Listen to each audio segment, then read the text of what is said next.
Hey guys, welcome back to Coding for Real with Neil. I'm your host and my name of course is Neil. This course is PHP for Real, where we take a look at PHP and we apply it to real world scenarios and situations, and we try and explain it using real world objects. This lesson is all about functions, and we're going to be exploring the two kinds of functions within PHP. We're going to be looking at the syntax of functions, and we're going to be taking a look at how to pass an argument into a function. Now, as always, there is something that I want you to think about during this lesson, because I like to apply things to the real world. And the thing that I want you to think about is a cooking recipe. If you've ever followed a cooking recipe, anyway, this is a very exciting lesson and I can't wait to share with you the information. So I'll see you in there.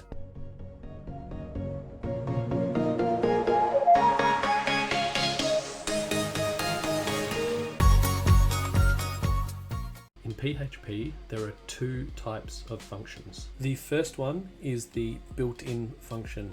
Built-in functions.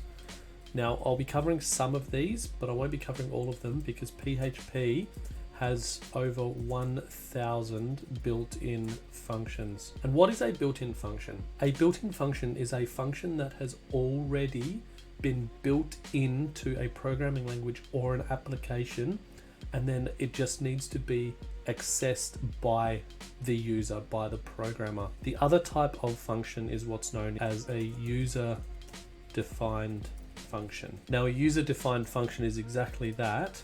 This is a function that the user names and defines the code to be executed. Both of these functions you're going to be using quite a lot in PHP, so it is important that you know the difference between the two.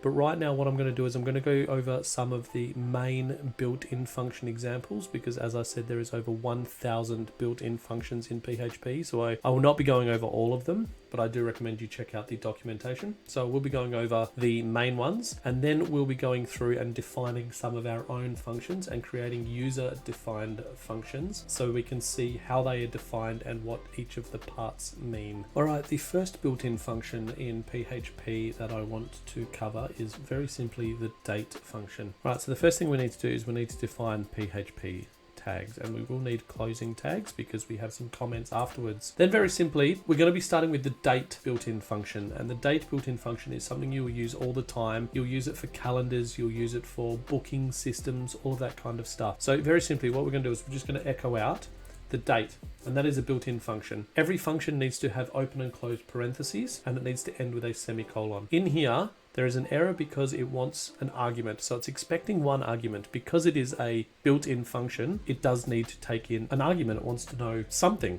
right? So in here, we're going to start with a lowercase d. And then I am just going to echo out a line break, so everything goes on the next page. Now, what this first one here is going to do, this lowercase d, it's going to give us a numerical representation of today's date. Here we are over in localhost PHP course lesson 8. If we refresh, we get 27 because today is indeed the 27th. So the next one we're going to do, I'm just going to copy and paste this down. So we copy and we paste that down. So within the date function as well, we can use a capital D. And what this capital D is going to do is it's going to give us a 3-character string representation of today's day. So over in the browser, we get Monday. So today is indeed Monday the 27th. So the next one within the date built-in function that I want to look at is lowercase m. So I've just done D and D. What do you think lowercase m is going to give us? Let's go and have a look. So we're over here and let's refresh. We're getting 12. So the lowercase d gave us the digital representation of the day of the month. The lowercase m gives us the numerical representation of the current month. So what do you think if we used capital M would give us? If you said December, you would be absolutely correct. And you notice how it is only the first 3 letters. And then last but not least, we also do, I'm going to put 2 in here, we also do lowercase y and uppercase y. Let's see what this comes out to looking like in the browser. Refresh, we get 21 and 2021, because the reason that the capital Y gives us the 4-digit year is because you can't have a string representation of the year. So lowercase y gives us the 2-digit, uppercase y gives us the 4-digit. And we can also mix and match these. So if we wanted to echo out the day with a comma, the month, and the 4-digit year code in the browser, we get 27th of the 12th, 2021. The next really important built-in function in PHP that I want to touch on is what's known as string length. So as the name suggests, this function will return the length of a string. So first things first, we need to set up a variable. Let's set up a variable here and set it to my name. Then what we're going to do is we're going to echo out, and we're going to use here strlen, which is the built-in function name for string length. And then in here, we just put in the variable of which we want to echo out the length of. Just going to put in some line breaks here. So what we're doing here is we've set up a variable called name, and we've set it to a string, which is my name. We're then using the built-in function of string length. We are passing in the variable that is now containing my name into the built-in function called string length, and we're echoing out the result of that. So this should echo to the browser saying 4, because the string is 4 letters long. And if we refresh, we get 4. Let's do another example. Let's create a name2 variable and set this to Melissa. We're then going to echo out string length of name2, and we'll echo out a break as well. And this should come out to the browser with 1, 2, 3, 4, 5, 6, 7 as its result. Let's have a look. And there we get 7. The next one that I want to take a look at is what is known as substring. So what substring is you can extract out just a portion of a string. I'll show you what I mean. We have this variable here called name, and it's got my name. If we were to echo out substring, which is substr, and then input in here, it needs 3 parameters passed in. The first one is the string. Then it needs an offset. So if we start at 0 and then needs a length. So the length, let's make it 2. So what this is saying we want to extract out a portion of the string that is contained within the name variable. We want you to offset the start by 0. So it's going to start at the start, and we want it to be 2 characters long. Let's add in a break. What do you think this is going to come out to the browser as? Let's have a look. We refresh, and we get NE because it's starting at 0 and it is 2 characters long. Let's do another one. Let's go down here. Let's go echo substring. Let's autocomplete that. In here, we need to input the variable name first, which is name2. We need to put an offset. Let's offset this by 2, and let's do a length of 4. So what do you think this is going to come out to the browser as? We're offsetting it by 2. So 1, 2. So we're starting it just before the L, and we're going 4 letters in length, so it should end just before the A. So this should come out to the browser as LISS. Let's take a look. Refresh, and we get LISS. One thing to note is that if you don't provide a length, so for example, if we took out the 4, if you don't provide a length, so the length is optional, what it's going to do is it will return the remainder of the string starting from the offset. So if we remove the 4 here, this will still work. It should show Lissa in the browser. Let's have a look. And there we get Lissa. Okay, the last one for strings that I want to show you is what's called, there's 2. We're going to use string to upper and string to lower. And as the name suggests, one converts all of the letters of a string to uppercase. One converts all of the letters of a string to lowercase. So let's use it. Let's echo and let's do string to, and you see it's got all of these that it's doing here, but let's use string to upper first. And in here we need to pass in the parameter, which is name, and that is it. And then we echo out a line break, just like that. And this is going to use the string to upper built-in function. It's going to pass in the name variable, and it's going to echo out the result. And here in the browser, we get my name all in capitals. And exactly the same, but also exactly the opposite, is if we were to, let's echo out a line break here. Let's also copy that down. And let's in here, let's echo string to lower, and then we need to pass in the variable which is named 2. So as I said, opposite but also the same, string to lower. It's going to take all of the letters of Melissa and make them lowercase. Back over in the browser, we get Melissa all in lowercase. So guys, that is very, very simply some of the built-in functions. I did just want to touch on this briefly to show you some of the PHP functions that you will be using all of the time in your web development career. Do head over to W3 Schools and have a look at the rest. There, as I said, there is over 1,000 of them. And if you're ever stuck in needing to do something, it is a great resource for you to head on over and find the exact built-in function that you'll need to use for that particular task. Alrighty, next I would like to touch on some user-defined functions. There is a slight difference between built-in functions and user-defined functions because built-in functions are already defined, so you don't need to define it. So how do you make a user-defined function? Well, first we need to again open the PHP brackets, and then to define a function, you start with the keyword of function, and then you need to give it a name. And I did mention this before, but my tip is to give your function a name that represents what it does, because it makes readability of your code a lot higher. So let's create a recipe, for example. So we're going to call this my recipe. Now, what you'll notice here is that I have started the first letter of the first word with a lowercase, and then the first letter of every word after that with an uppercase. This is called camel case, and this is industry standard when creating function names in PHP. If you remember from my last video, class names always go capital like that. But functions are always lowercase, then capital for every letter after that. But after my recipe, after you've named your function, you need to open and close parentheses, and then you need to open and close curly brackets, and you now have a function. In here goes all the steps for execution. Now, do you remember I mentioned about the recipe in the intro video? That's what I want you to think of a function as. It is a recipe.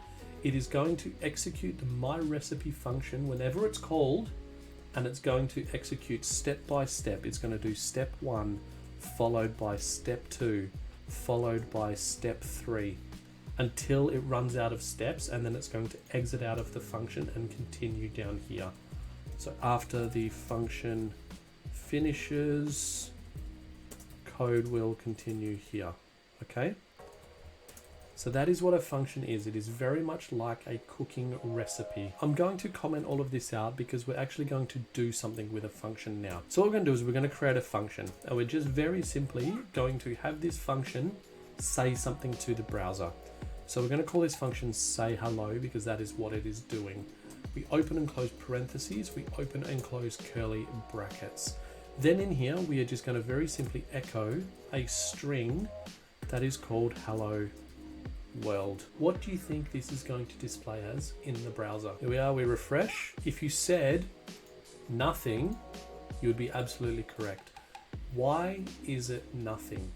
Well, I'm about to tell you why. The reason that nothing comes out in the browser is all we've done is we've defined a function.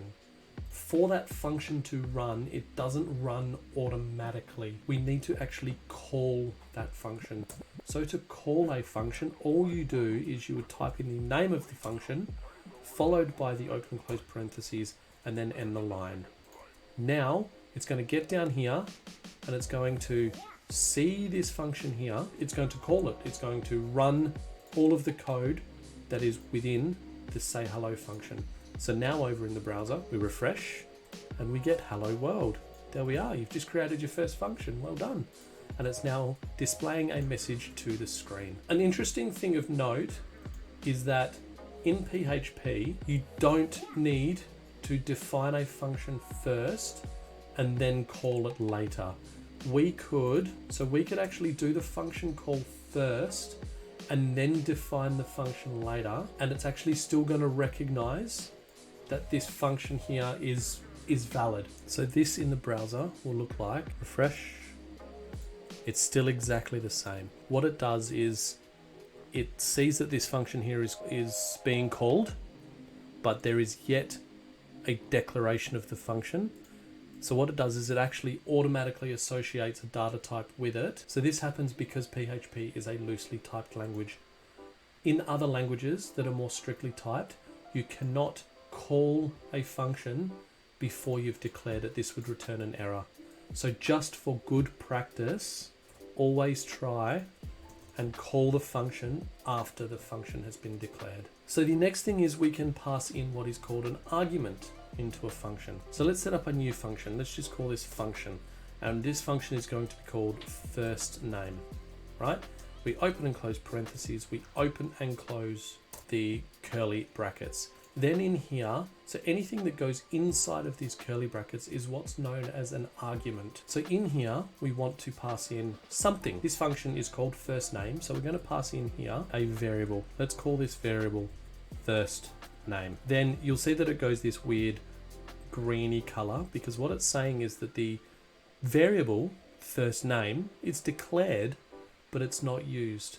Well, that's okay, because inside of this function, what we're going to do is we're going to echo first name, just like that. Now, again, this isn't going to do anything because we haven't called the function yet. So let's call the function. Now, the difference is first name. We open and close parentheses, and you'll see there's an error. The reason there's an error is it is expecting one argument, but it has found 0. So because when we set up this user-defined function called first name, we said that we need to have a parameter of first name. And because PHP is a loosely typed language, it is automatically assuming what this first name is going to be. So we could put in here, let's put in Neil. Okay, and what this is doing is it's going to run the code. So we're calling the function. We're calling the function first name. We're passing in the parameter of Neil as an argument into the first name function. And then the code is going to run and it's just going to echo whatever was passed in as the argument. So this will come out in the browser as, let's refresh Neil. I didn't put in a break, but here it is, Neil. Now, because PHP is a loosely typed language, what do you think would happen if we put in here, let's put in a number, let's put in 100. What do you think is going to happen? Let's first echo a break.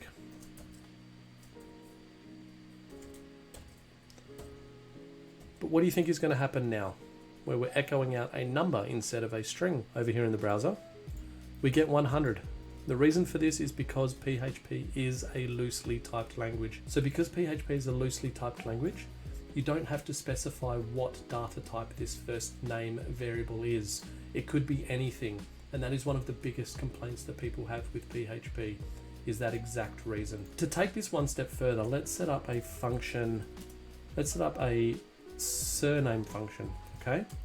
We open and close parentheses, we open and close curly brackets. Let's pass in here a variable called surname. What you can do is you can set a default value. So if we set a default value here to Smith, then we echo out surname, right? It's going to work exactly the same. It's taking in a variable called surname through the surname function, and it's going to echo out whatever variable is passed in. Now the difference is, when we call the surname function, you'll notice there's no error. The reason is if we don't pass in an argument into here, it will use the default. So let's echo a break just here. Let's echo another break here. So I'm going to show you surname, and let's pass in Williams.